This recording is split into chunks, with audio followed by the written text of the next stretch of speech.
It's the 3rd of November 2018. The League of Legends channel uploads the KDA Popstars music video. And just like that, my two worlds collided. As an active League of Legends player and a longtime K-pop stan, it was the best of both worlds. It was literally unreal to see the channel name League of Legends and the name gidle on one screen together. But what felt even more unreal was what came after it. Watching the incredible music video, 2018 me was thinking, but would the toxic gaming community around the game enjoy something that resembles K-pop? And to my surprise, the answer was yes. The music video gained over 5 million views in 24 hours, breaking IZ*ONE's record for the most viewed debut MV at the time, and currently stands at 551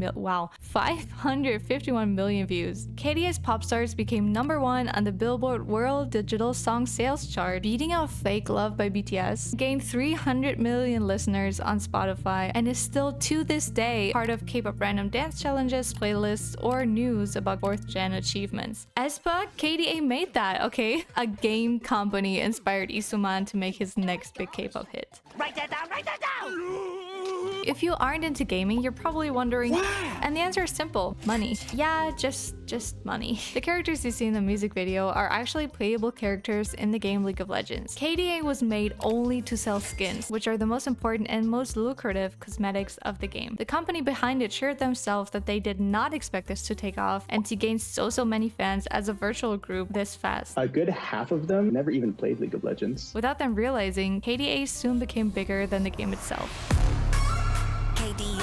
2 years after KDA made their debut, they would make a comeback. Loyal company stans like me actually expected that they would debut a boy group first, but instead we got to see a new face along with KDA. And her name was Seraphine. Seraphine debuted as a soloist in the same year and was now collaborating with a group consisting of Ari, Akali, Evelyn, and Kaisa. To continue in K-pop terms, Ari was the visual, Akali was the main rapper, Evelyn the main vocalist, and Kaisa the main dancer of the group. For their comeback, the group returned with a full album. You heard that right, not just a single, but a full album with 5 new songs for the fans to enjoy. And we're still talking about a virtual group made by a game company. Let that sink in for a moment. Anyway, the music video garnered over 10 million views in 24 hours and stands at 183 million today. For their album, EP, All Out, not just gidle but also members of TWICE participated to lend their voices for the songs. It's like Riot found a golden treasure with KDA because they would keep collaborating with more and more artists from the K-pop realm. In 2019, Akali aka Soyeon made another appearance in a different track in a temporary group called True Damage. 2020, the League of Legends World Championship song featured a banger rap in English and Chinese that was done by Henry, a former member of Super Junior. In 2022, GOT7 member Jackson worked with a company to make another song for the game franchise. We're living in a world where well-known artists hold concerts in Fortnite. aespa has just released a song for the Tetris movie. Navis is probably a soon-to-be-released League of Legends character to make more money off of K-pop fans.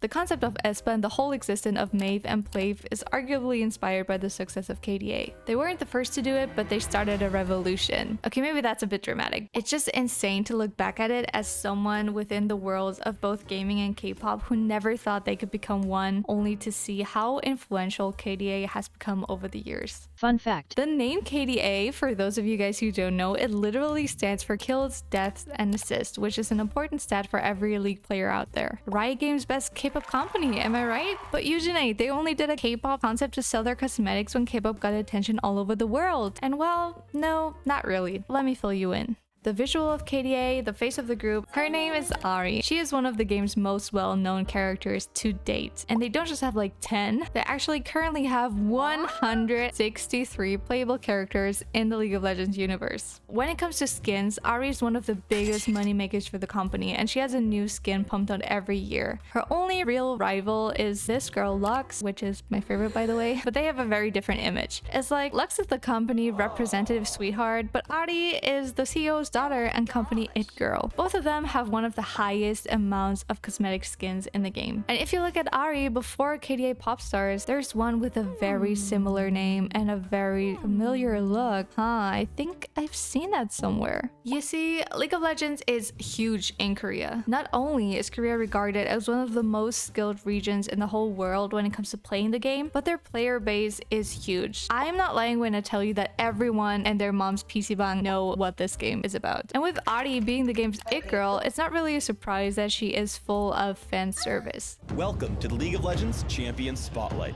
featuring Ari, the nine-tailed fox. She's been influenced by K-pop ever since her release in 2011. Her original dance is literally Run Devil Run by SNSD, and her character is a nine-tailed fox, also known as a gumiho, that derived from Korean folklore. And what do you say? Why she dances? Well, The game is a 5v5 online multiplayer mobile game where you have to fight your enemies to the death and take over their base to win. okay, but why does she have dance moves? Well, Apart from those occasional 30 seconds before the seriousness of the game begins and you invite your opponent to a dance battle that, out of the kindness of their hearts, they will always accept. there's not really a purpose. Anyway, her Sailor Moon inspired Star Guardian skin is literally signaled by Twice, and the Popstar skin was just SNSD's Genie in game form from the outfit to the dance. Fellow mid laner Syndra is also dancing to an SNSD song. Company Sweetheart Lux dances to G-Friend. This guy literally dances to Gangnam Style by Psy, and this Bluestone creature, which is not even a playable character, also dances to K-pop in the comfort of his own little jungle home. What I want to say is that League of Legends characters have always been connected to the world of K-pop through these little Easter eggs ever since the game's release in 2009. But with KDA, 9 years later, they made it real. They made it obvious, and they conquered YouTube. And I can't wait to one day see their take on a boy group. If I had to say, a lineup consisting of 5th gen it boy Ezreal, maknae Aphelios, stan attractor Viego, and main rapper Echo might become even bigger than BTS. That's actually not bad. Okay, be right back pitching this to Riot Games. I'll see you next time.